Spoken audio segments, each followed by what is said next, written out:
આગામી શિવરાત્રી મેળાના આયોજન બાબતે સાધુ સંતોનું સંમેલન દામોદર કુંડ પર ફરી મળ્યું। આગામી શિવરાત્રી મેળાની રવેડીમાં વિધર્મીની બગીનો ઉપયોગ ન કરવા ચર્ચા કરાઈ। આ સાથે અનેક જ્ઞાતિના આગેવાનો પણ ઉપસ્થિત રહ્યા। વિધર્મીને મેળામાં વેપાર માટે સ્ટોલ ન આપવા ચર્ચા કરાઈ। ઉપરાંત ભવનાથને વેજ ઝોન જાહેર કરવાનો પણ મુદ્દો ચર્ચાયો। ત્યારબાદ દામોદર કુંડથી ભવનાથ સુધી રેલીનું આયોજન કર્યું। 3 અખાડાના સંતોએ 3 મુદ્દા પર રજૂઆત કરાઈ। આગામી મેળો વિવાદાસ્પદ બને તેવી પૂરી સંભાવના છે। વૈદિક સનાતન હિન્દુ ધર્મનું કેન્દ્ર બિંદુ ગિરનાર, જ્યાં મહાશિવરાત્રીનો પવિત્ર મેળો ઉજવાય છે, જેના અંદર બધા જ નાગા સાધુ અને સાધુ સંતો અહીં આવે છે। મહાશિવરાત્રીના અંદર ભક્તિનું ભાથું બાંધવા લાખો અહીંયા ગુજરાતની બધી ને દેશ વિદેશની બધી જનતા પણ પધારે છે।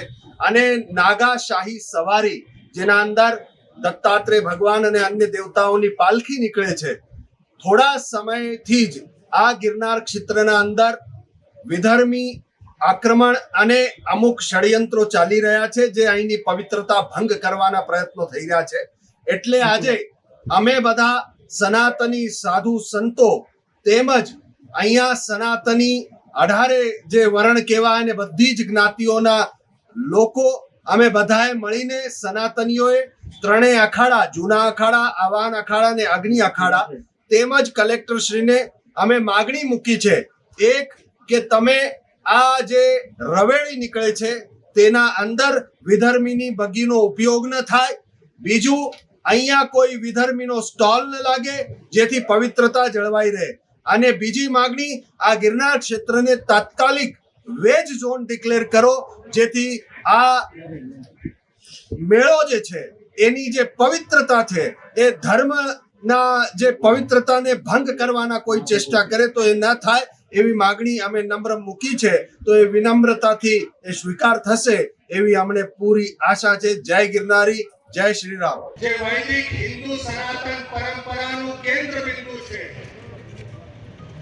અને જ્યારે જૂનાગઢના અંદર ગિરનારની વાત થાય ત્યારે આ જૂનાગઢ માટે એ જીવાદોરી સમાન છે, એના આત્મા સમાન છે। જે કોઈ શરીરમાંથી આત્મા નીકળી જાય, કોઈ મૃતપ્રાય થઈ જાય, એમ જો જૂનાગઢને જો ગિરનારના વગર યાદ કરીએ તો એ જૂનાગઢ ના રહે। એ જૂનાગઢની આત્મા ગિરનાર છે। અહીંયા સાધુ સંતો, ભક્તો, સેવકો, સનાતનીઓ અને 18 વર્ણ કોઈ પણ જાતિ ભેદ વગર ગિરનારના અંદર બધા ભક્તિ ભાવથી ભજન કરતા હોય અને સેવા ચાલે ત્યાં ભોજન કરતા હોય। કોઈ જાતિ પાતિનો ભેદ નથી હોતો। દેવે અન્ન છત્ર તો હું પોતે ચલાવું છું। 36 પેઢીઓનો તો મારા પાસે ઓન પેપર રેકોર્ડ છે કમંડલ કુંડના અન્ન ક્ષેત્રનો। 36 પેઢીઓનો।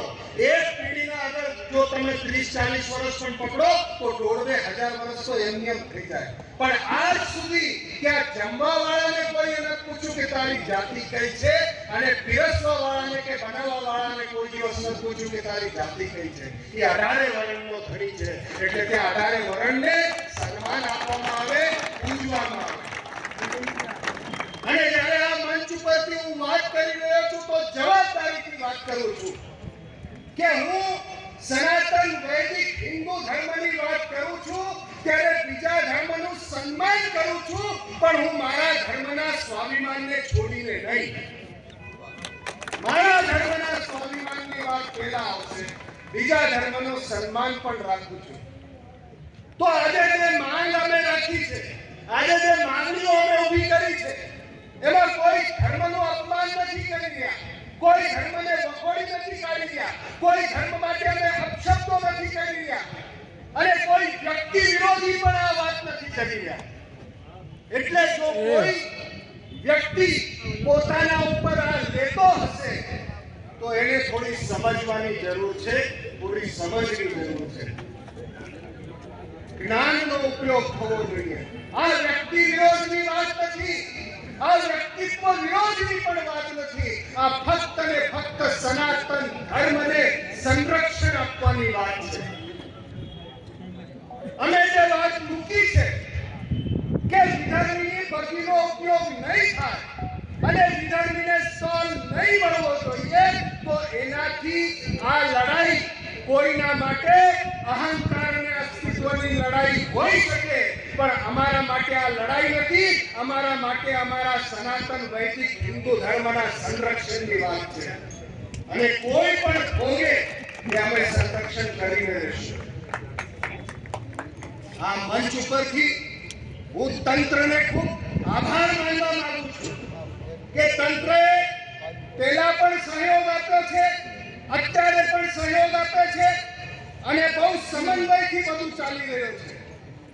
હું અહીંયા જુનાગઢની જનતાને, અહીંના તંત્રને અને અમારા સંતો બેઠા છે, બધા જ્ઞાતિ પ્રમુખો અને બધા ધારાના આવ્યા છે, કોઈના નામ નથી લેતો, પણ આપને આશ્વાસન આપું છું કે સાહેબ, આ મારો સનાતન ધર્મ છે અને હું જ્યારે મારો કહું તો તમને બધાને મારામાં સંમિલિત કરી રહું છું, કેમ કે અમારું પિંડદાન થઈ ગયું છે એટલે પોતાનું કંઈ રહ્યું નથી, હવે બધાને સમાવી લીધા. એટલે હું જ્યારે મારો કહું તો એમાં બધાને સમાવી દઉં છું. આ મારો સનાતન ધર્મ છે, આ મારું જુનાગઢ છે, આ મારો ગિરનાર છે, આ મેળો પણ મારો છે. તો આ મેળાના અંદર હિન્દુ ધર્મનો મેળો છે તો નિર્ણય પણ અમારા જ રહેશે, બીજા કોઈના નિર્ણય અહીંયા નહીં ચાલે.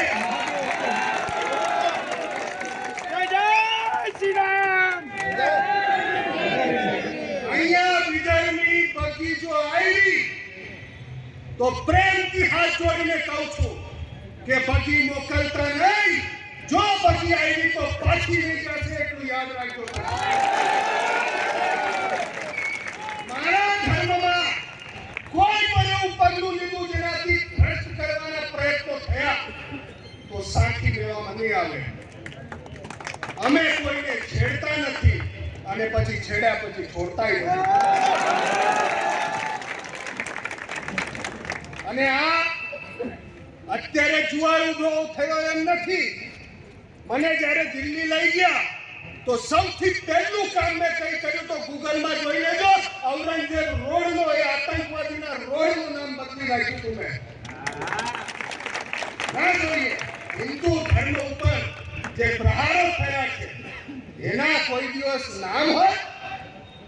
એ પહેલું કામ જઈને ત્યાં એ દિલ્હીમાં જઈને એ કર્યું હતું તો ગિરનારના બાવાની સટકે તો ત્યાં રસ્તા બદલી નાખે. એટલે પ્રેમથી હાથ જોડીને કહું છું કે બગી મોકલતા નહીં. બગી જો આવી તો પાછી જશે નહીં, જવાબદારી પછી તમારી રહેશે.